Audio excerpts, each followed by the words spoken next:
আপনার Facebook page বা প্রোফাইলের পিছনে আপনি অক্লান্ত পরিশ্রম করছেন, নিয়মিত ভিডিও আপলোড করছেন, দিনরাত ভিডিও বানাচ্ছেন। পেজ আস্তে আস্তে গ্রো হবে, একদিন না একদিন আপনার এই পেজ সফলতার উচ্চ শিখরে আরোহণ করবে। আপনার এই পেজের সিকিউরিটি জোরদার করা আছে কিনা, আপনি কি কখনো এটা চেক করেছেন বা আপনি এই নিরাপত্তা জোরদার করেছেন কিনা? আজকের ভিডিওটি কন্টিনিউ করবেন। আমি এমনই একটি তথ্য আপনাদের সাথে শেয়ার করব। আপনি এই সিকিউরিটি বা এই পাসওয়ার্ড স্ট্রং করে রাখলে আপনার পেজ ডিজেবল বা আপনার পেজ কখনো বেহাত হওয়ার পসিবিলিটি থাকবে না। ভিডিওটি কন্টিনিউ করুন। আমরা এজন্য চলে যাব ফেসবুকের অফিসিয়াল পেজে।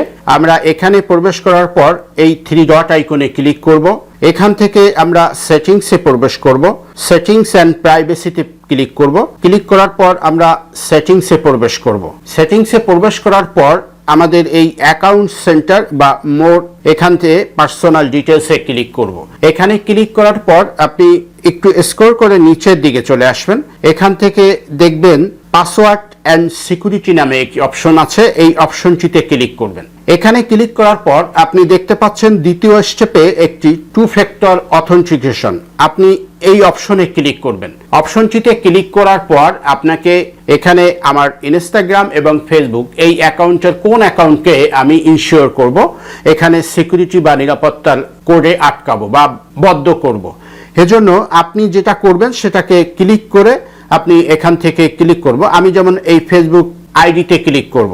এখান থেকে আপনাকে পাসওয়ার্ডটি দিতে হবে, যেই পাসওয়ার্ড দিয়ে আপনার ফেসবুক আইডিটি লগ ইন করা আছে আপনি এই পাসওয়ার্ডটি দিবেন। পাসওয়ার্ডটি দেওয়ার পর আপনি মোবাইল নাম্বার থেকে আপনার এটাকে ভেরিফাইড করে নেবেন। এই 2 ফ্যাক্টর অথেন্টিটি সেটআপ দেওয়ার পর আপনার এই পেজ সুরক্ষিত থাকবে আশা করা যায়।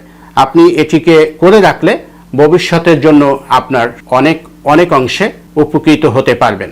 আশা করি ভালো লাগছে ভিডিওটি। ভালো লাগলে লাইক, শেয়ার, কমেন্ট করবেন, আমাদের পাশে যুক্ত থাকবেন। এই ভিডিওটি ইউটিউব থেকে দেখলে চ্যানেলকে সাবস্ক্রাইব করে পাশে থাকবেন এবং পেজ থেকে দেখলে পেজকে ফলো করবেন। আবারও নতুন কোন এপিসোড নিয়ে আপনাদের সাথে উপস্থিত হব। ততক্ষণ ভালো থাকবেন, সুস্থ থাকবেন। আল্লাহ হাফেজ।